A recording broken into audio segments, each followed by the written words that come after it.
ద్వారా upper room prayer fellowship revival meeting జరుగుతుంది. ఆయా నెలల్లో ఆయా సమయాల్లో ప్రత్యేకంగా రివైవల్ ఆరంభింపబడ్డది. అది గొప్ప బ్లెస్సింగ్. ప్రియులారా, అప్పర్ రూమ్ ప్రేయర్ ఫెలోషిప్లో ఇందాక ప్రార్థన చేశాము. మన ప్రియులైన పాస్టర్ గారు పూర్ణచంద్రరావు గారు వారు ప్రభు సన్నిధానానికి వెళ్ళారు.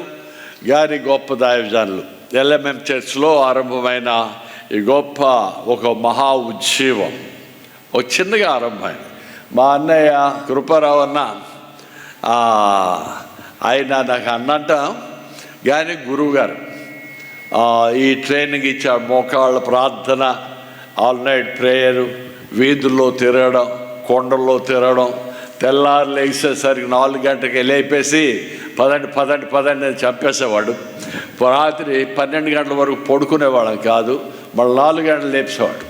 సో అలాగే మా బావగారు సుకుమార్ పట్నాయక్ గారు, విజయ్ కుమార్ పట్నాయక్ గారు, రాజ్ కుమార్, జోస్ శామ్యుల్.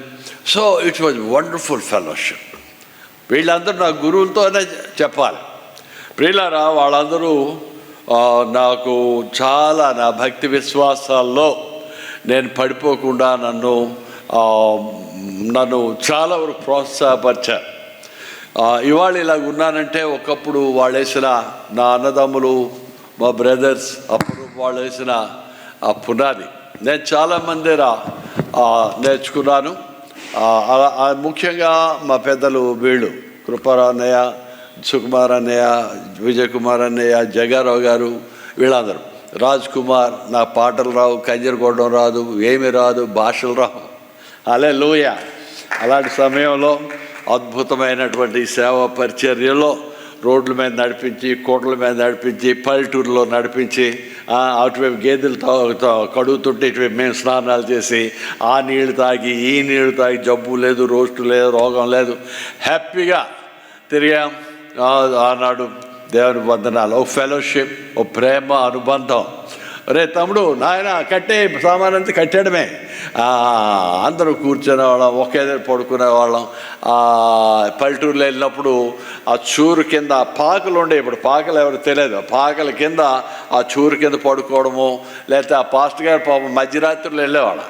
ఆ పాస్టర్ గారు నానా తిప్పలు పడి వాళ్ళ దగ్గర ఉన్న ఈ పాటి ఏంటది కందులో, మినుములో, పెసలో ఏదో ఉండేది, అది ఉడికించేసి ఆ పల్చటి చారులాగా, అదే పప్పుచారు అనమాట, అది చేసి ఇంత అన్నం వండేసి మాకు పెడితే కమ్మగా తినేసి హ్యాపీగా పడుకునేవాళ్ళు.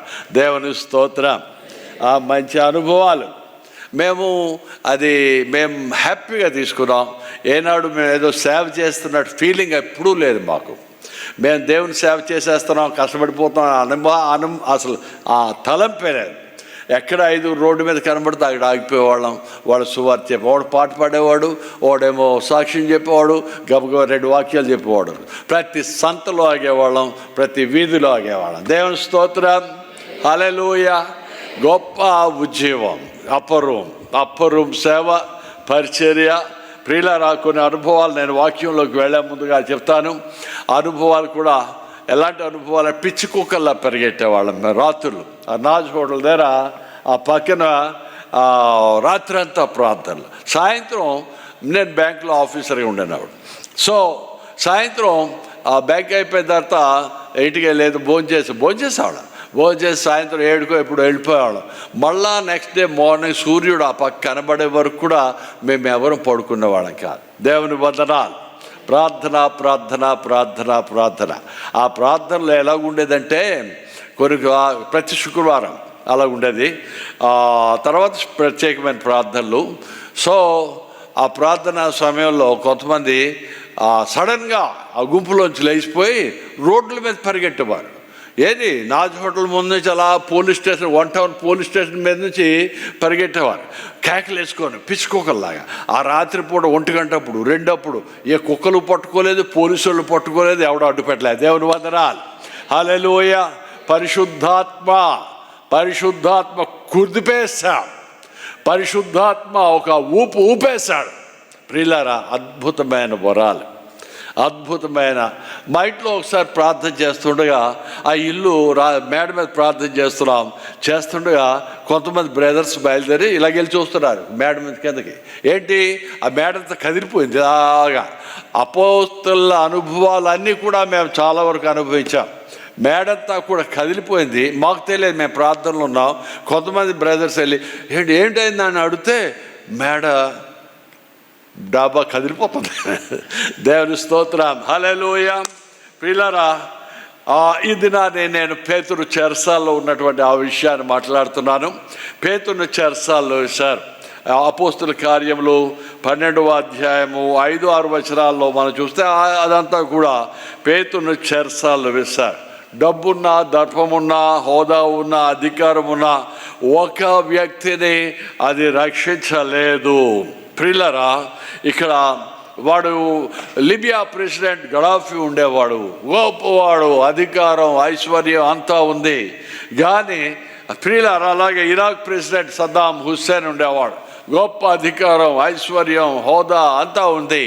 కానీ ఆయన తర్వాత పత్తా లేకుండా పోయాడు. ఇది అమీన్ అనే వాడి సంగతి మీ అందరికి బాగా తెలుసు. ఇది అమీన్ అయితే ప్రియులారా గడగడలాడించేస్తాడు. ఉగండా ప్రెసిడెంట్ ఎక్కడ చచ్చిపోయాడో చాలామంది తెలియదు, పత్తా లేకుండా పోయారు. కాబట్టి ప్రియులారా, హిట్లర్ అనేటువంటి ఒక భయంకరమైన నియంత ఆఖరికి ఓ దిక్కులేని చావు ఒక గదిలో చచ్చాడు. ప్రియులారా, డబ్బు, హోదా, ఆస్తి, ఐశ్వర్యాలు ఒక వ్యక్తిని రక్షించలేవు. అవి బాగా మహానుభావుల్లాగా బాగా విర్రవీగడానికి పనిచేస్తారు, కానీ దిక్కులైనటువంటి బతుకుల్లో పోయారు వీళ్ళందరూ కూడా. ప్రియులారా, పరలోకపు దేవుడే నరజాతి ఈ భూలోకపు వ్యవహారాల్లో ఆయన జోక్యం చేసుకుంటాడని మనుషులందరూ కూడా ఖచ్చితంగా తెలుసుకోవాల్సిందే. అపోస్తలుడైనటువంటి పేతురు భక్తుడు అభిషేకం పొందినటువంటి వాడు, గొప్ప వరాలు పొందినటువంటి వాడు, యేసయ్యతో ఉన్నటువంటి వాడు, పరలోక దర్శనాన్ని చూసినటువంటి వాడు.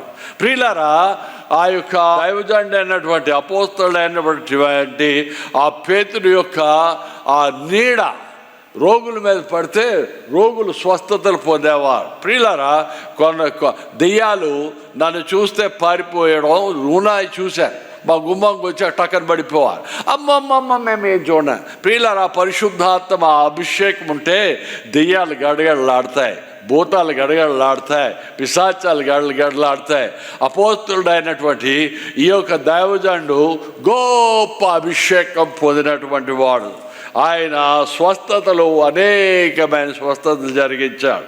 అయితే ఒక్కనొక దినాన్ని ఆయన ఎక్కడున్నాడంటే, ఎంత గొప్ప అభిషేకం పొందినవాడు కూడా, ఇన్ని వరాలు ఉన్నటువంటి వాడు కూడా నీ శక్తి కన్నా నీ శక్తి దమ్మిడికి పనిచేయలేదు. అక్కడ నీ వరాలు అక్కడ దమ్మిడికి పనిచేయలేదు, నీ నేర్పరితనం దమ్మిడికి పనిచేయలేదు, నీ అభిషేకం ఎందుకు పనిచేయలేదు. ప్రియులారా, అన్నీ కూడా చాలా విలువైనవే. కానీ ప్రియులారా, ఆయనకు ఆ రాత్రి కాలంలో 12వ అధ్యాయంలో మనం చూసినట్లయితే ఆయన జైల్లో పెట్టేశారు. హేరోదు తీసుకెళ్ళాడు, జైల్లో పెట్టేశాడు. ఆ జైల్లో ఆయన పడుకొని ఉన్నాడు, ఆ సైనికుల మధ్య పడుకొని ఉన్నాడు. చాలా భయంకరమైన పరిస్థితిలో ఉన్నాడు. ప్రియులారా, ప్రార్థన లేదు. నిస్త్రాణ జీవితం వచ్చినప్పుడు, నలిగిపోయినప్పుడు, ఏం చేయాలో అర్థం కానప్పుడు ప్రార్థన లేదు, ఒంటరి వాడయ్యాడు. సైనికులు ఇద్దరి మధ్యన బంధికానాలో ఉన్నాడు. ప్రార్థన లేదు, పాటలు లేవు, ఏమీ లేవు, ఉద్యోగం లేదు, పడుకున్నాడు. ప్రియులారా, పడుకున్నటువంటి ఆయన పరిస్థితి నేను ఈ దినాన్ని వివరిస్తున్నాను. పడుకొని ఉండగా ఏం జరిగింది ప్రియులారా? ఆయన అభిషేకం పొందినటువంటి వాడైనా, పరిశుద్ధాత్మను పొందినటువంటి వాడైనా, ప్రియులారా, ప్రార్థన లేకుండా నిరసించేటటువంటి దినము ఒకటి ఆయన జీవితంలో ఉంది. మర్చిపోకు సోదరి, సోదరుడా, నీ బతుకులో కూడా నిస్త్రాణ జీవితం వస్తుంది, నీ బతుకులో కూడా ఒంటరి జీవితం వస్తుంది, నీ జీవితంలో కూడా ఏం చేయాలో తెలియని బతుకు, నువ్వు బంధకాల్లో వెళ్ళిపోతావు, ఎవడో పట్టుకుంటాడు, ఏం చేయలేక ఒంటరిగా అలా పడి ఉన్నటువంటి పరిస్థితి ఏర్పడవచ్చు. 12వ అధ్యాయంలో మాట 5-6 వచనాలు చదువుతున్నాను. పేతురు చెరసాలలో ఉంచబడెను. సంఘం అయితే అతని కొరకు అత్యాశక్తితో ప్రార్థన చేయుచుండెను. హేరోదు అతనిని వెలుపలకు తీసుకురావాలని ఉండగా ఆ రాత్రియే పేతురు 2 సంఖ్యలతో బంధింపబడి 2 సైనికుల మధ్య నిద్రించుచుండెను. మరియు కావలి వారు తలుపు ఎదుట చెరసాల కాచుకొనుచూ ఉండిరి. ప్రియులారా, భయంకరంగా ఉన్న పరిస్థితి. పాపం అటువంటి సమయంలో సహవాసం ఎందుకు చాలా అవసరం? Why we need a fellowship. Upper room fellowship వల్ల అనేక మంది బలపడ్డారు. ఒంటరిగా ఉన్నప్పుడు ఒంటరి వారు వేరు, ఫెలోషిప్ వేరు. సహవాసం ఎందుకంటే సహోదరులరా, అంటే ఆ అవసర కాలములో మన కొరకు దేవుని సింహాసనాన్ని కదిపే ఒక గుంపు కావాలి. నువ్వు ఒంటరి వాడివయ్యావు, నీవేం చేయలేనటువంటి పరిస్థితిలో ఉన్నావు, ప్రార్థన కూడా చేయలేని పరిస్థితిలో ఉన్నావు. నీ పక్షాన ఒక గుంపు కావాలి, నీ పక్షాన ఓ సహవాసం కావాలి. ఆ సహవాసం దేవుని సింహాసనాన్ని కదిపేయాలి. అప్పుడు అద్భుతాలు జరుగుతాయి, అప్పుడు ఆశ్చర్య కార్యాలు జరుగుతాయి. ప్రియులారా, ఇక్కడ ఏం జరిగింది? ఇక్కడ అత్యాశక్తితో ఒక గుంపు సంఘం అంతా కూడా ఏం చేస్తున్నారు? ప్రార్థన చేస్తున్నారు. హల్లెలూయా. సహవాసం అవసరం. సంఘం అత్యాశక్తితో వారు ప్రార్థన చేస్తుండగా పరమాత్ముడు అక్కడ కూర్చోలేడు, పరమాత్ముడు అక్కడ దిక్కులు చూస్తూ ఊడుకోలేడు. వెంటనే దూతను పంపించాడు. 7వ వచనంలో మనం చూస్తాం, ఆ దూత దిగి వచ్చాడు. ప్రియులారా, నాకెవరి సహవాసం అక్కర్లేదు, నేను చాలా బలమైన వాడిని, చాలా అభిషేకం కలిగిన వాడిని, చాలా వరాలు కలిగినటువంటి వాడిని అనుకుంటే కుదరదు. ప్రియులారా, మూర్ఖపు బుద్ధి, అది గర్విష్టపు బుద్ధి. ఒంటరిగా ఉన్నవాడు గబుక్కన ఏదో దినాన్ని పడిపోవచ్చు, అది బండ బుద్ధి. ప్రియులారా, ఆలోచన, అటువంటి ఆలోచన గర్వంతో కూడినది. ప్రతి వారికి సహవాసం అవసరం. సంసోన్ అనేటటువంటి మహానుభావుడు ఉన్నాడు, చాలా బలమైనటువంటి వాడు, కాడ జన్ముడు, అభిషక్తుడు. వంటి చేతి ఇలా పట్టుకొని ఆ సింహాన్ని చీల్చేస్తాడు. 300 నక్కలు తోగలు కట్టి ఆ దివిటీలు పెట్టి పొలాల్లో వదిలేస్తాడు. ఆలోచించాడు, సామాన్యుడు కాదు ఆయన. ప్రియులారా, మహాబలాఢ్యుడు ఆయన. ప్రార్థన చేస్తే పరిశుద్ధాత్మ అభిషేకం, పరిశుద్ధాత్మ శక్తి, వారి ముందు శత్రువు నిలబడలేకపోయేవాడు. మహాశక్తి స్వరూపుడుగా ఉండేవాడు సంసోను. ప్రియులారా, ఆయన శక్తి ఆయన శత్రువు అయింది, ఆయన తెలివితేటలు ఆయన శత్రువు అయ్యాయి, ఆయన బలం ఆయన శత్రువు అయింది. ప్రియులారా, నాకు ఎవడు సహాయం అక్కర్లే, నేను ఒంటరిగా వెళ్ళగలను, ఒంటరిగా నేను ప్రార్థన చేస్తే ఏ కార్యమైనా చేసేయగలను, నేను ప్రార్థన చేస్తే సింహాన్ని చీల్చేయగలను, నేను ప్రార్థన చేస్తే కొండలనైనా పికిలించేయగలను అనుకున్నాడు. నాకెవరు అక్కర్లేదు, నాతో సైన్యం అక్కర్లేదు, నాతో బంధువులు అక్కర్లేదు, నాకు సహవాసం అసలే అక్కర్లేదన్నాడు. ప్రియులారా, ఆయన బలహీనత, ఆయనకి ఆ బలమే ఆయన బలహీనత అయింది. అపరిమితమైన బలాఢ్యుడు, నేర్పరి, శక్తియుక్తులు కలిగినటువంటి వాడు అయినప్పుడు కూడా ప్రియులారా, అవి అవసర సమయంలో పని చేయకుండా పోయాయి. దేవునికి వందనాలు. సంసోను అభిషేకం పొందినటువంటి వాడు, నేర్పరి. కాబట్టి ఆయన అనుకున్నాడు, నాకెవరి సహాయం అక్కర్లేదు. నువ్వు సహోదరుల నుంచి విడిదీయబడ్డ వాడివైతే నువ్వు ఒంటరి వాడివైపోతావు. జాగ్రత్త. సహాయం అక్కర్లేదు అనుకుంటే చాలా పొరపాటు పడుతున్నావు. సహవాసం అక్కర్లేదంటే చాలా పొరపాటు పడుతున్నావు. You need a fellowship, you need a fellowship, you need brothers, you need sisters who will uphold you when you are fallen down. ప్రియులారా, ఇక్కడ మనం చూస్తున్నాం, సృష్టి ఆరంభంలో పరమాత్ముడు ఇలా అన్నాడు, మన పోలిక చొప్పున మన స్వరూపంలో నరుని చేసేదా, నా పోలిక చొప్పున నా స్వరూపంలో నన్ను చేస్తానని దేవుడు చెప్పలేదు. ప్రియులారా, ఫెలోషిప్ చాలా అవసరం. ఆదాముకి సాటి అయిన సహాయం చాలా అవసరం. యోహాను సువార్త, యోహాను పత్రికలో మనం చూసినట్లయితే 1వ అధ్యాయము 7వ వచనంలో మాట ఇలా చెప్పబడ్డది. ప్రియులారా, ఆ మాట చదువుతున్నారు. అయితే ఆయన వెలుగులోనున్న ప్రకారము మనమును వెలుగులో నడిచిన ఎడల మనము అన్యోన్య సహవాసము గలవారమై ఉందము. ఒకటి, దేవునితో అన్యోన్య సహవాసము గలవారమై ఉంది. అప్పుడు దేవుని కుమారుడైన యేసు రక్తము ప్రతి పాపము నుండి మనలను పవిత్ర. అప్పుడు సహవాసం ఫస్ట్ పార్ట్. సహవాసం ఉన్న తర్వాత you will be cleaned up. ప్రియులారా, సహవాసం చాలా అవసరం. అన్యోన్య సహవాసం చాలా అవసరమైంది. అలాగే సహోదరులతో కూడా సహవాసము గలవారిగా మనం ఉండాలి. అప్పరు ఆ రోజుల్లో అంత పవర్ఫుల్గా ఉండడానికి ఎక్కడ చూసినా అపోజిషన్ ఉండేది. చర్చెస్లో అపోజిషన్ ఉండేది. సంఘ పెద్దలందరూ కూడా, ఈ గుంటలందరూ బయలుదేరారు, ఈ కూరగాళ్ళందరూ బయలుదేరారు, సంఘాలను పాడు చేసేస్తున్నారా, నానా మాటలు అన్నారు. ఎక్కడ చూసినా అపోజిషన్. ప్రతి వీధిలో తిరిగాం.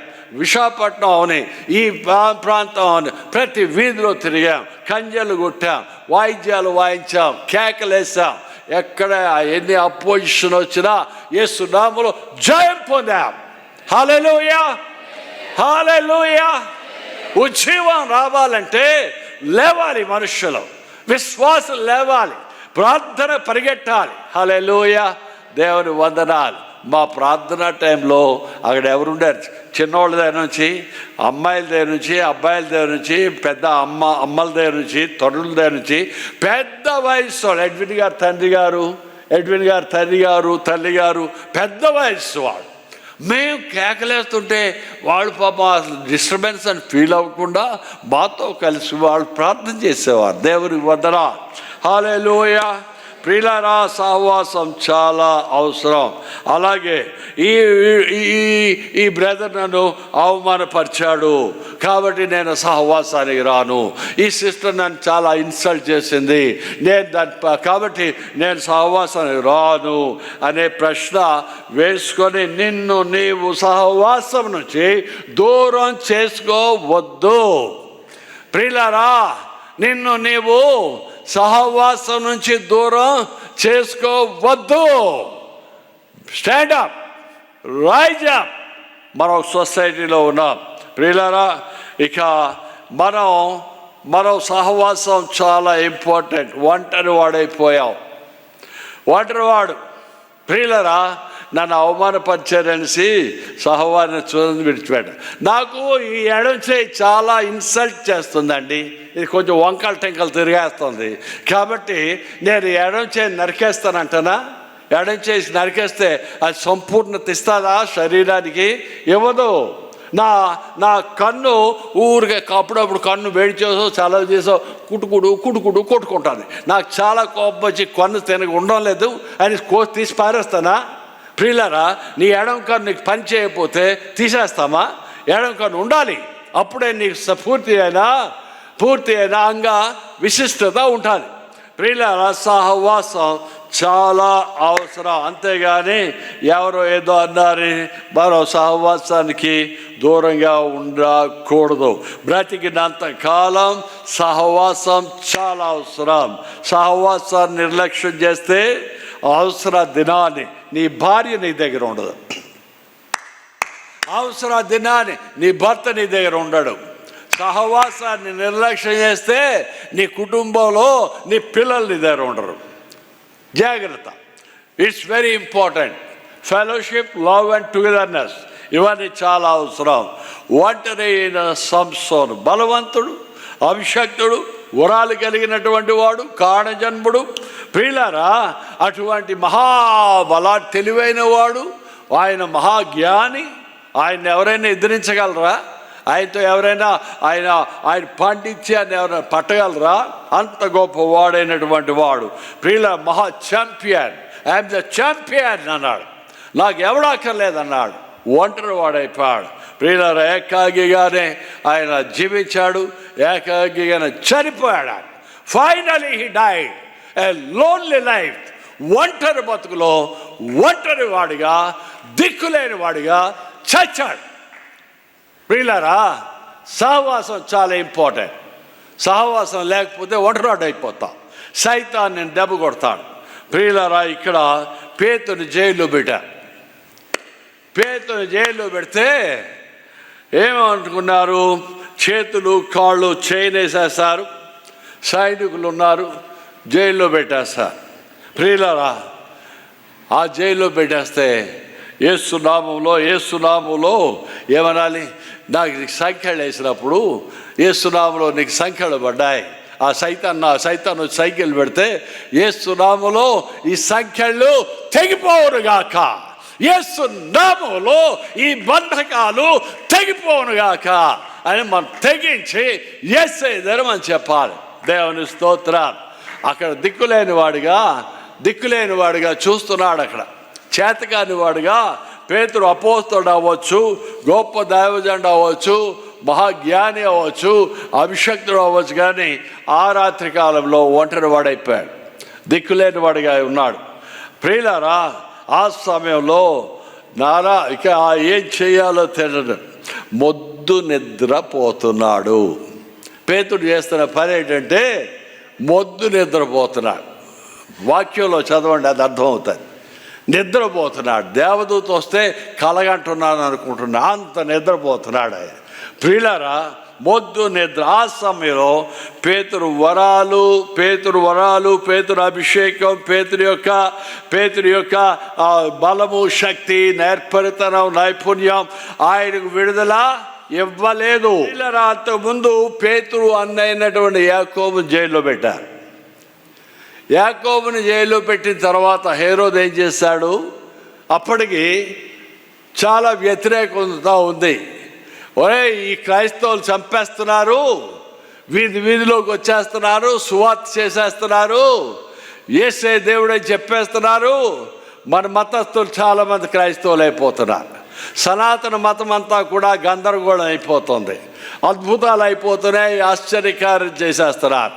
కాబట్టి వాళ్ళని ఎలాగైనా సరే మనం కంట్రోల్ చేయాలి, హింసించాలి, వారి గుళ్ళు నాశనం చేసేయాలి, వాళ్ళని పట్టుకొని తన్నాలి, కొట్టాలి, భయపెట్టేయాలి, జైల్లో పడేయాలి అనేసి ఆ హేరోదు ఏం చేశాడు? ఆ యాకోబుని జైల్లో పెట్టాడు. యూదులందరూ భలే సంతోషించారు. అంతేకాదు, ఆ యూదులు ప్రియులారా యాకోబుని హేరోదు చంపించేశాడు. హేరోదు ఎప్పుడైతే యాకోబుని చంపేశారో ఆ యూదులందరూ జేజేలు కొట్టారు. హేరోదు, నీలాంటి వాడే మాకు కావాలి, నీలాంటి నాయకుడే మాకు కావాలి, మా మతానికి నాయకుడు నీవు, మా జాతికి నాయకుడు నీవు, నీకే జై జై అన్నారు. ప్రియులారా, ఇలా చేస్తే ఓట్లన్నీ నావేని అర్థమైపోయింది హేరోదుకి. కాబట్టి ఆయన ఆలోచించాడు, ఇంకెవడున్నాడు ఆయన చూస్తే యాకోబు యొక్క తమ్ముడైన పేతుని జైల్లో పెట్టాడు. పేతుని జైల్లో పెట్టేసి ఆ పేతురికి ఇక టైం వచ్చింది, రేపు ఇక పేతుని మనం చంపేద్దాం. అప్పుడు యూదులందరూ నా పక్షానే, నా సింహాసనం కదలదు, నా ఓట్ బ్యాంక్ కదలదు, ప్రజలందరూ నన్నే జైలు కొడతారు అనేసి ప్రియులారా ఆ జైల్లో పెట్టించారు పేతుర్ని. హేరోదు జైల్లో పేతుర్ని పెట్టడానికి కారణం అది. రెండవది, హేరోదు ఎలాగైనా సరే ఈయన చంపేయాలి, చంపేస్తే నా రాజ్యం సుస్థిరంగా ఉంటుంది, అది ఆయన ఆలోచన.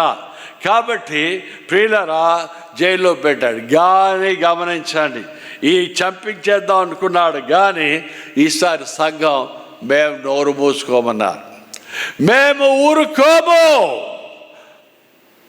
యాకోబును చంపినప్పుడు మేము నోరు మూసుకున్నాం. యాకోబును చంపినప్పుడు మేము ప్రార్థనలు చేయలేదు. యాకోబును చంపినప్పుడు మాకు ప్రార్థన శక్తి అర్థం కాలేదు. దేవుడా, మా సహోదరుడు చచ్చిపోవడానికి వీల్లేదు, మా సహోదరులందరూ కూడా జైల్లో ఉండడానికి వీల్లేదు, మా సహోదరులందరూ కూడా జబ్బులతో ఉండడానికి వీల్లేదు, మా సహోదరులు పేదరికంలో నలిగిపోవడానికి వీల్లేదు, మా బ్రదర్ మంచం ఎక్కడానికి వీల్లేదు.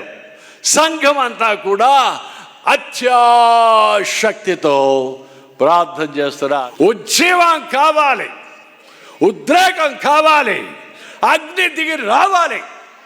అప్పుడు ఏలియా ప్రార్థన చేశాడు. పబ్లిక్గా నలుగురు ముందు సవాల్. దమ్ముండాలి ప్రార్థన చేయడానికి, నోరిప్పడానికి దమ్ముండాలి, క్రైస్తవుడిగా బతకడానికి దమ్ముండాలి. రేపు చెప్పేద్దాం అనుకున్నాడు. ఈ రాత్రి ఆ హేరోదుకు ఒక సత్యం తెలియదు. ఈ పేతురు అన్న ఆయన వెనకాల ఒక చర్చ్ ఉందని, ఈ పేతురు అన్న ఆయనతో ఒక సహవాసం ఉందని, ఈ పేతురు కోసం ప్రార్థించే గుంపు ఉందని హేరోదు తెలియదు. చంపేస్తాను అనుకున్నాడు. సంఘం ప్రార్థన చేసింది. అంతే, పరలోకం నుంచి దేవదూత దిగొచ్చాడు. రాగానే పేతురు సంఖ్యలు తెగిపోయాయి. హల్లెలూయా. నీ సంఖ్యలు తెగిపోవురుగాక, నీ బంధకాలు తెగిపోవురుగాక, నీ అడ్డంకులు తెగిపోవురుగాక, నీ శాపాలు పారిపోవురుగాక, నీ దోషాలు మాయమైపోరుగాక, నీ అసమర్థత మాయమైపోరుగాక, నూతన ఉజ్జీవం నీకు కలుగునుగాక, పరిశుద్ధాత్మ అభిషేకం నువ్వు పొందుదుగాక. హల్లెలూయా. బంధకాలు తెగిపోయాయి. పేతురు లేచాడు. చైన్స్ పడిపోయాయి. సైనికులా పడున్నారు. ప్రియులారా, పేతురు అరెస్ట్ చేశాడు అనుకున్నాడు, కానీ బయటకు వచ్చాడు. క్రైస్తవ సహవాసం ఇలాంటిదని ఆయన తెలియదు. ఈసారి పేతురు చంపబడ్డానికి మేము, సంఘం ఏమంటుంది, ఈసారి పేతురు చంపబడ్డానికి మేము ఒప్పుకో.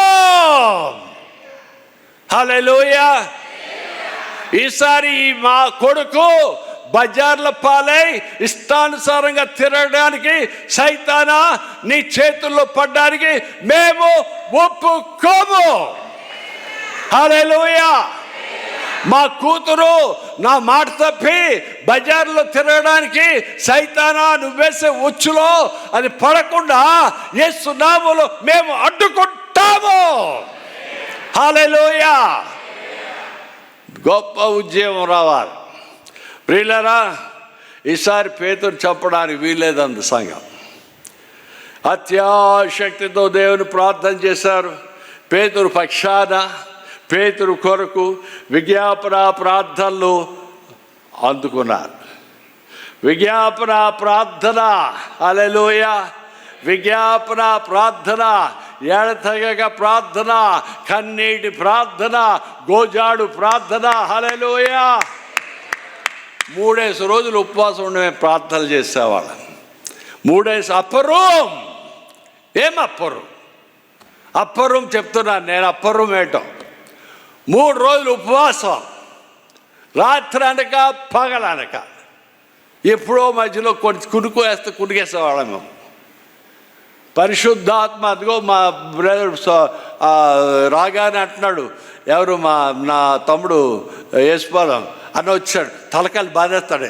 మోకాళ్ళ మీద మేము ఉండి, అదిగో అన్న కృపారావు, మోకాళ్ళ మీద మేము ప్రార్థనలో ఉంటే పరిశుద్ధాత్ముడు ఇలా నడిపిస్తే ఎవరి దగ్గర తీసుకువెళ్తే వాళ్ళ తల మీద చేతులు పెట్టి అభిషేకం దడ దడ దడ. హల్లెలూయా. ఆ దడదడలతో దెయ్యాలు పారిపోవాలి, పిశాచాలు పారిపోవాలి, నీ నిద్ర పారిపోవాలి, నీ భయం పారిపోవాలి, నీ చీకు పారిపోవాలి. హల్లెలూయా. హల్లెలూయా. నూతన ఉద్యమం రావాలి, అగ్ని రావాలి, రివైవల్ రావాలి. అంటే రివైవల్ అక్కడి నుంచి రాదు, రివైవల్ ఇక్కడి నుంచి వస్తుంది. రాత్రి అనక పగలనక సేవ, ప్రార్థన, ఉద్యోగంలో జీతం కట్టు, పోదే పో, ఉద్యోగంలో నో లీవ్, నా లాస్ ఆఫ్ పే, పోదే పోరే. దేవుని సేవ. మేమేనాడు లాస్ ఆఫ్ పే అయిపోతుంటే ఏదో లాస్ ఆఫ్ పే అయిపోతుంది, కొమ్ములిపోయింది అనుకోలే. అమ్మో ఇవాళ రేపు ఎలాగుందంటే, అమ్మో డబ్బులు కట్ అయిపోతాయి, జీతం ఇంత త్యాగం చేయ. మే కల్లో అనుకోలే మేము త్యాగాలు చేస్తున్నట్టు. సెలవులు లేవు, సినిమాలు లేవు, భార్యలు లేవు, బజార్ లేదు. ఆ ముందు రాత్రి హేరోదు తీర్మానం చేసుకున్నాడు, రాజ తీర్మానాలు సైతము నలిఫై చేస్తాడు దేవుడు. రాజావుడు కోన్ కిస్కా, రాజావుడు నీ ప్రాణం తీయడానికి. దేవుడు నీ పక్షంగా ఉండగా నీకు విరోధి ఎవడు? శత్రువా, సైతానా, నువ్వేం చేయగలవు? భయపడిపోతున్నారు మన వాళ్ళందరూ. భయపడరే, భయం భయం భయం. పిశాచగాడు భయాన్ని పెట్టి గుబులు లేపేస్తాడు. రాజు తీర్మానాన్ని ధిక్కరించాడు. పరమాత్ముడు శాసనం, నా కుమారుడు జైల్లోంచి బయటికి రావాలి. సహవాస ప్రార్థన దేవుడు జవాబు సరి అయిన టైంలో వచ్చింది. హల్లెలూయా, హల్లెలూయా. మా కొడుకు బాగాలేదు, మా నాయన బాగాలేదు, చాలా. డాక్టర్ అన్నాడు మీ అమ్మ నీ భర్త ఇంకొక 30 రోజులే బతుకుతాడు. డాక్టర్ అన్నాడు. దేవుడి దగ్గరికి వెళ్ళి ప్రార్థన చేస్తే దేవుడు తారుమారు చేస్తాడు. హల్లెలూయా. డాక్టర్ ఎవడు? ఆయన ప్రాణం గురించి విలువ కట్టడానికి. దేవుడు అయితే రాజుతో అన్నాడు, నీళ్ళు మాట్లాడరే, మనందరూ క్రైస్తవ భక్తులంగా, నీళ్ళు చక్కబెట్టుకో, దినాలు లెక్కించుకో. దినములు లెక్కించడం మాకు ఇంకోదే నేర్పించాడు. అది కానీ ఇక్కడ రాజుతో అన్నాడు, నీళ్ళు చక్కబెట్టుకో అంటే, నేను అప్పుడే చచ్చిపోన్నానా రాజా, దేవుడా నాకు ఇంకా భార్య ఉంది, పిల్లలు ఉన్నారు, నాకు రాజ్యం మీద చాలా ఆసక్తి ఉంది, చావడానికి ఇష్టం ఉంది, నాకు ఇంకా ఆయుష్ కావాలి. సరే గ్రాంటెడ్, 15 సంవత్సరాలు అయితే పో అన్నాడు. దేవుని స్తోత్ర. ప్రార్థన చేస్తే జవాబు వస్తుంది, ఏడుస్తే జవాబు వస్తుంది. దేవుని వందనాలు. సరే అయిన టైంలో చచ్చిపోతాడు అనుకున్నాడు. దేవుడు 15 సంవత్సరాల్లో ఆయుష్ ఇచ్చాడు. నా స్వరం వింటున్న మీలో ఎవరికైనాను ఏ శత్రువు ప్లాన్ చేసి కీడు చేద్దాం అనుకుంటున్నాడా? నీకు ప్రియమైనటువంటి వారికి కీడు చేద్దాం అనుకుంటున్నాడా? వాడు ప్లాన్ చేస్తూ నీ ఇంట్లో వారికి కీడు చేద్దాం అనుకుంటున్నాడా? నీ కుటుంబానికి వాడు కీడు చేద్దామని ప్లాన్ చేస్తున్నాడా? నిన్నటి దినాన్ని ప్లాన్ చేశాడా? వాడు పొద్దున ప్లాన్ చేశాడా? 1 గంట క్రితం నీ ఇంటికి పాడు చేద్దామని ప్లాన్ చేశాడా? యేసు నామములో శత్రువా, నువ్వు చేసిన ప్లాన్ నీ మీదకే వచ్చునుగాక. నాకు వ్యతిరేకంగా ఏ ఆయుధమును వర్ధిల్లకూడదు గాక. యేసు నామములో శత్రువా, నీ యొక్క శక్తి నాకు వ్యతిరేకంగా పనిచేయకుండా జీరో అయిపోను గాక. హల్లెలూయా. దేవుని స్తోత్రం. దేవుని వందనాలు. హల్లెలూయా. ఈసారి పేతురు చంపబడ్డానికి వీళ్ళేదు. రాజైన హేరోదు పేతురు చంపేద్దామనే ప్లాన్ చేస్తాడు. నీ శత్రువు నీ కీడు చేద్దామని ప్లాన్ చేస్తున్నాడు. నీ కుటుంబంలో నీ కీడు చేద్దామని ప్లాన్ చేస్తున్నాడు. నీ ఇల్లు దోచేసుకుందామని ప్లాన్ చేస్తున్నాడు. నీ పొలాన్ని సగం కలిపేసుకుందామని ప్లాన్ చేస్తున్నాడు. నీ ఇంట్లో ఉన్నటువంటి నీ కొడుకుని నీకు దూరం చేద్దామని ప్లాన్ చేస్తున్నాడు. సైతాన్ చేసే ప్లాన్. నీ ఇంట్లో గలిబిలి చేద్దామని ప్లాన్ చేస్తున్నాడు. యేసు నామములో శత్రువా, సైతానా, నాకు వ్యతిరేకంగా ఆలోచిస్తున్న సమస్తమైన దోషమా, యేసు నామములో ఎవరు నా గురించి చెడ్డగా ఆలోచిస్తున్నారో ఆ దోషం వారి మీదకే వెళ్ళిపోవును గాక. హల్లెలూయా. దేవుని స్తోత్రం. మేము అన్నయ్య ఎన్ని సువార్త సేవలకు వెళ్ళాము, ఎన్ని కొండలెక్కాము, దెయ్యాలని మమ్మల్ని చంపేద్దాన్ని కూర్చుంటాం ఎప్పుడు. ఇంతమంది జనాలు ప్రార్థన చేస్తూ ఉంటాం, వేలు మంది ప్రార్థన చేస్తాం. వాళ్ళకి పట్టిన జబ్బులు, వాళ్ళకి పట్టిన దెయ్యాలు, వాళ్ళకి పట్టిన పిశాచాలు వదిలిపోతుంటే అవన్నీ మా మీద పగబట్టి ఈ మహంతి గారిని చంపేయాలి, పొడిసేయాలి అని పరిగెట్టు మమ్మల్ని అటాక్ చేస్తాయి. రోజు కొన్ని వేల దెయ్యాలు అటాక్ చేస్తాయి. నజరేయుడైనటువంటి యేసు నామములో నాకు కీడు చేయాలనుకుంటున్న సమస్తమైన దోషమా యేసు నామములో నాశనం అయిపోవుగాక. క్రైస్తవ సమాజం అంతా కూడా ఏకస్వరంతో, ఏకగా కంఠముతో వాళ్ళు ఇలా జరగడానికి వీల్లేదు. హేరోదు ప్లాన్ ఏమవ్వాలి? హేరోదు ప్లాన్ ఏమవ్వాలి? తలకిందులైపోవాలి. హల్లెలూయా. ఈ దేశంలో మన ఓపి త్యాగి అని ఒకడు వచ్చాడు. క్రైస్తవులు ఎవరు అవ్వడానికి వీల్లేదని చట్టం తెచ్చాడు. రేపు చట్టం పార్లమెంట్లో పాస్ అవుతుంది. మొరార్జీ దేశాయ్ గారు ప్రైమ్ మినిస్టర్గా ఉన్నారు. రేపు చట్టం పాస్ అవుతుంది. అందరూ సపోర్ట్ చేసేస్తున్నారు పార్లమెంట్లో ఉన్నవాళ్ళు అందరూ కూడా. ప్రియులారా, భారతదేశంలో క్రైస్తవ సమాజం అంతా కూడా ఏకస్వరముతో ఏకకంఠముతో వారు ప్రార్థన చేయగా రేపు చట్టము పాస్ అవుతుంది. కానీ ఇవాళ పార్లమెంట్లో గవర్నమెంట్ పడిపోయింది. హల్లెలూయా, దేవుని స్తోత్రం. హల్లెలూయా. నీ ప్రార్థన సామాన్యమైందా? నీ ప్రార్థన చిన్నదా? నీ ప్రార్థనలు దేవుని సింహాసనాన్ని కుదిపేస్తాయి, దేవుని తీసుకొచ్చేస్తాయి. దేవుడు అక్కడ ఉండలేడు. ఏదో ఒకటి చేయకపోతే ఏం చెప్పేస్తుంటారు బాబా నాల దేవుడు. హల్లెలూయా, దేవుని స్తోత్రం. హల్లెలూయా. పేతురు సరాసరి ఆ జైలు నుంచి ఎలాగొచ్చాడు? బయటకు వచ్చాడు. సంఖ్యలు తెగిపోయి బయటకు వస్తున్నా. శత్రు సైన్యం పడున్నారు. నీ శత్రువులు పడిపోదురుగాక, నీ కీడు చేయవారు పడిపోదురుగాక, నిన్ను నాశనం చేయవారు పడిపోదురుగాక. యేసు నామములో జయం కలుగునుగాక. హల్లెలూయా. పేతురు సరాసరి బయటకు వచ్చాడు. సిటీ ఐరన్ గేట్స్ అన్నీ ఓపెన్ అయిపోయాయి.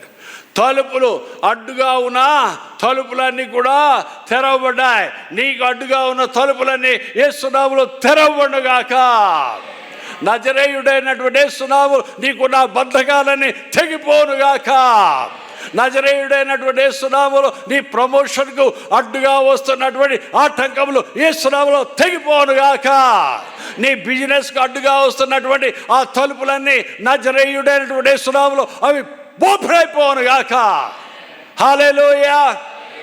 దేవుని వందనాలు, వందనాలు, వందనాలు, వందనాలు, వందనాలు. ప్రియులారా, ఆయన తలుపులను బదలుగొట్టువాడు. ఆయన ఇనప తలుపులను ఇప్పువాడు. నీ ఆటంక బండలను తొలగించువాడు ఆ రక్షకుడు. మూయబడిన తలుపులన్నీ కూడా యేసు నామములో దూత ఇలాగ వస్తుంటే తలుపులన్నీ అలా తెరవబడ్డాయి. హల్లెలూయా. నీ పిల్లలు పెళ్ళి అవ్వడం లేదా? నీ కూతురికి పెళ్ళి అవ్వడం లేదా? యేసు నామములో తలుపులు తెరవబడుగాక. మంచి అల్లుడు వచ్చునుగాక. నీ కొడుకు ఉద్యోగం దొరకడం లేదా? తలుపులు మూయబడ్డావా? యేసు నామములో మూయబడిన తలుపులను యేసు నామములో తెరవమని ఆజ్ఞాపిస్తున్నా. హల్లెలూయా. ప్రార్థన, ప్రార్థన, ప్రార్థన, ప్రార్థన. మీ ఊర్లో మూయబడిన తలుపులు తెరవబడాలి. మూయబడిన నాయకుల యొక్క హృదయములనే తలుపులు తెరవబడాలి. సువార్తకు మూయబడిన తలుపులన్నీ తెరవబడాలి.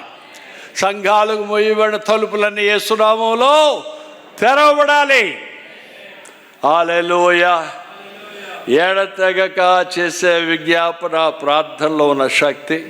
నీకు సహవాసం ఉందా? The first point. నీకు సహవాసం ఉందా? నీకు ఫెలోషిప్ ఉందా? ప్రార్థనా గుంపు నీకుందా? రివైవల్ గుంపు నీతో ఉన్నారా? నీకు చేతితో కనెక్షన్ ఉందా? అప్పర్ రూమ్ ప్రేయర్ ఫెలోషిప్తో కనెక్షన్ ఉందా? దయచేసి సహవాసాన్ని నిర్లక్ష్యం చేయొద్దు. సహవాసాన్ని నిర్లక్ష్యం చేయకండి. సంఘ ప్రార్థన పేతును రక్షించాయి, విడుదలనిచ్చాయి, కుట్ర నుంచి తప్పించాయి. ఈ లోకంలో మనం బతికినంత కాలం మనకు వ్యతిరేకంగా కుట్రలు జరుగుతాయి. మనం బతికినంత కాలం మన వ్యతిరేకంగా అనేక మంది ప్లాన్స్ చేస్తుంటారు. యేసు నామములో ఈ కుట్రలన్నీ కూడా బ్యాక్ ఫైర్ అయిపోవాలి. నీకు వ్యతిరేకంగా ప్లాన్ చేసే కుట్రలన్నీ యేసు నామములో బ్యాక్ ఫైర్ అయిపోవాలి. ప్రియులారా, వాక్యాన్ని బాగా మనం చూసినట్లయితే బైబిల్ చెప్పేది ఏంటంటే, ఆ దూత, అదే అధ్యాయంలో మీరు వెళ్తే, ఆ దూత, ఏ దూత అయితే పేతురుని బయటికి తీసుకొచ్చాడో ఆ దూత అక్కడ రాజు అయిన హేరోదు పెద్ద ప్రసంగాలు చేసేస్తుంటే సూదుతో వాళ్ళు పెద్ద పెద్ద వాళ్ళందరూ వచ్చి, అమ్మో ఈ రాజు దేవుడు అన్నా. అప్పుడు దూత ఏం చేశాడు మీకు బాగా తెలుసు. రాజుని మోత్తాడు. హేరోదు రాజు పురుగులు కక్కి చచ్చాను. నీ శత్రువులు, క్రీస్తు శత్రువులు చస్తారు, పురుగులు కక్కి చేస్తారు, దేవుని దూత వారిని మొత్తుతాడు. హల్లెలూయా. దేవుని వందనాలు, వందనాలు, వందనాలు. నీ ప్రాణం తీద్దామనుకునే వాడి యొక్క ప్రాణాన్ని నజరేయుడైనటువంటి యేసు నామములో యేసే తొలగించునుగాక. ఆమేన్. హల్లెలూయా. నీ ప్రాణానికి బదులుగా వాడి ప్రాణం దేవుడు తీసేస్తాడు. పేతురు బదులుగా రాజు ప్రాణాన్ని తీశాడు దేవుడు. వీళ్ళారా, హేరోదు దేవుని దూత కొట్టగా వాడు పడిపోయాడు. ఇక ముగింపులో వస్తున్నా. అసలు ఒకదేనైతే నీవు తీసిన గుంటలో నీవే పడిపోతావు అన్నాడు. హగ్గై గ్రంథంలో మనం చూసినట్లయితే 2వ అధ్యాయంలో, ప్రియులారా, రాజైన సొలొమోను మహామందిరం కట్టాడు. ఆ మందిరం యొక్క వైభవం చూసి మత్తులు పోతాయి. రాణి శోభారాణి అంది కదా, రాజా నువ్వు కట్టిన మందిరము, అక్కడ జరుగుతున్న ప్రార్థనలు, అక్కడ అర్పిస్తున్న బలులు నేను విస్మయం పొందానన్న. 4 గంటలుగా యాజకులు గడగడగడగంట గంటలు వాయించేసి ఆ మందిరంలో మహాదేవుని యొక్క ప్రార్థనలు జరుగుతుంటే ఆమె మతిపోయింది.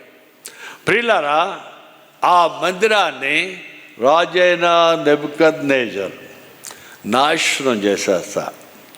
అప్పుడు ఒక తరం వారు ఉన్నారు. ఆ తరం వారందరూ కూడా మహాదేవుని మందిరాన్ని, సొలొమోను కట్టిన ఆ మందిరాన్ని, ఆ వైభవాన్ని చూశారు వాళ్ళు. ఆ తర్వాత వచ్చే జెరుబ్బాబెలు వచ్చాడు. జెరుబ్బాబెల్ని ఆ రాజు ప్రోత్సహించి వెళ్ళు. ముందుగా నెహెమ్యా వచ్చాడు, గోడలు కట్టాడు, యెరూషలేం గోడలు.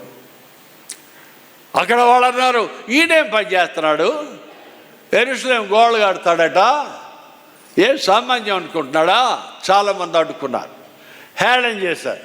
వీడంటే గోడలు కడతాడట్రా, వీడు పనికి మళ్ళీ ఒకడు వచ్చాడురా, కంప్లైంట్ చేశారు. ప్రియులారా, అడ్డు వస్తాయి, ఆటంకాలు వస్తాయి, దేవుని పనికి హేళన చేసేవారు ఉంటారు. కానీ 52 రోజుల్లో ఏం చేశాడు నెహెమ్యా? యెరూషలేము గోడల్ని కట్టాడు. Praise God, praise God. హల్లెలూయా, హల్లెలూయా. ఆ తర్వాత హగ్గై వచ్చాడు, మహాదేవుని మందిరం కడుతున్నాడు. జెరుబ్బాబెల్ మందిరం, ఆ యొక్క మందిరాన్ని చూస్తుంటే ఆనాటి ప్రజలు ఏమన్నారంటే, ఈయనేం మందిరం కడతాడు, అసలు ఈయన మందిరం అంటే తెలుసా, ఈయన మందిరం చూశాడా? ఒక మాట చదువుతున్నా, 2వ అధ్యాయంలో 3వ వచనం. పూర్వకాలమున ఈ మందిరమును కలిగిన మహిమను చూచిన వారు మీలో ఉన్నారు కదా, అట్టి వారికి ఇది ఎటిదో కనబడుచున్నది, వారి దానితో ఇది ఎందుకు పోలినది కాదని తోచుతూ ఉన్నది కదా. పూర్వకాలం మందిరం దిబ్బైపోయింది, మట్టి దిబ్బలు. ఈయన కట్టడానికి వచ్చాడు, ఏం కడతాడు ఈయన? హేళన చేస్తున్నా. జెరుబ్బాబెలు, నీకు అడ్డుగా ఏముంటుంది? పర్వతాలు కాదు, మనుషులు కాదు, ఎవరు అడ్డు వచ్చినా నువ్వు కడతావు అన్నాడు. 9వ వచనం చదువుతున్నా. ఆ 9వ వచనంలో ఇలా చెప్పబడ్డారు, ప్రియులారా, కడవరి మందిరము యొక్క మహిమ మునుపటి మందిరము యొక్క మహిమను మించునని సైన్యములకు అధిపతి యెహోవా సెలవిచ్చుచూ ఉన్నాడు. ఈ స్థలమందు నేను సమాధానమును అనుగ్రహించదను. ఇదే సైన్యములకు అధిపతియగు యెహోవా మాట. ప్రియులారా, మొదటి మందిరాన్ని చూసిన వారు అన్నారు, ఇంకేం కడతాడు ఈయన, జెరుబ్బాబెలు ఏం కడతాడు అన్నారు. ప్రియులారా, మందిరం కట్టాడు. కట్టేసిన తర్వాత కొత్త తరం వచ్చారు.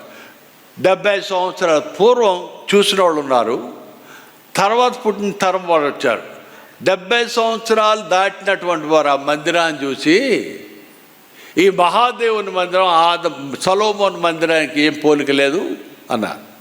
ఆ తరము తర్వాత వచ్చిన వారు ఈ మందిరాన్ని చూసి భలేగుందన్నారు. కానీ గమనించాడు, దేవుడు అంటున్నాడు, కడవరి వారి మందిరం కన్నా ఈ మందిరం యొక్క వైభవం చాలా ఘనంగా ఉంటుంది. ప్రియులారా, నేను మహాభక్తులను చూశాను, ఓల్ రాబర్ట్స్ గారి గురించి విన్నాను, డాక్టర్ దినకరన్ గారి చూశాను, టిఎల్ ఆస్బార్న్ గారి గురించి చూశాను,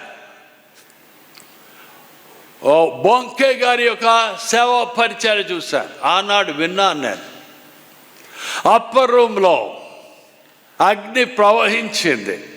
కృపారావు గారు నడిపించిన దేవుని చూశాను. జగ్గారావు గారు, కృపారావు గారు, సుకుమార్ పట్నాయక్ గారు, విజయ్ కుమార్, జోస్ శామ్యుల్, రాజ్ కుమార్, వీళ్ళందరూ నేను ఇవన్నీ వింటున్నాను. నేను విసిగెత్తిపోయాను. నాకు కావాల్సింది ఏంటంటే ఇప్పుడు ఉజ్జీవం కావాలి, ఇప్పుడు అగ్ని రగలాలి, ఇప్పుడు పరిశుద్ధాత్మ దిగి రావాలి, ఇప్పుడు నూతన శక్తి ప్రజల్లో రావాలి. ప్రజలు ఇప్పుడు అగ్ని, దేవా అగ్నిని పంపించు పంపించు పంపించు అనే ప్రజలు రావాలి. ఇప్పుడు, నాట్ దెన్, ఇప్పుడు. అందరు రెండు చేతులు దేవుని వైపు చూడండి, దేవుని అడగండి, దేవా ఉజ్జీవం ఏమైపోయింది, నాలో ఉజ్జీవ జ్వాల లేపు నాయనా అని అడగండి.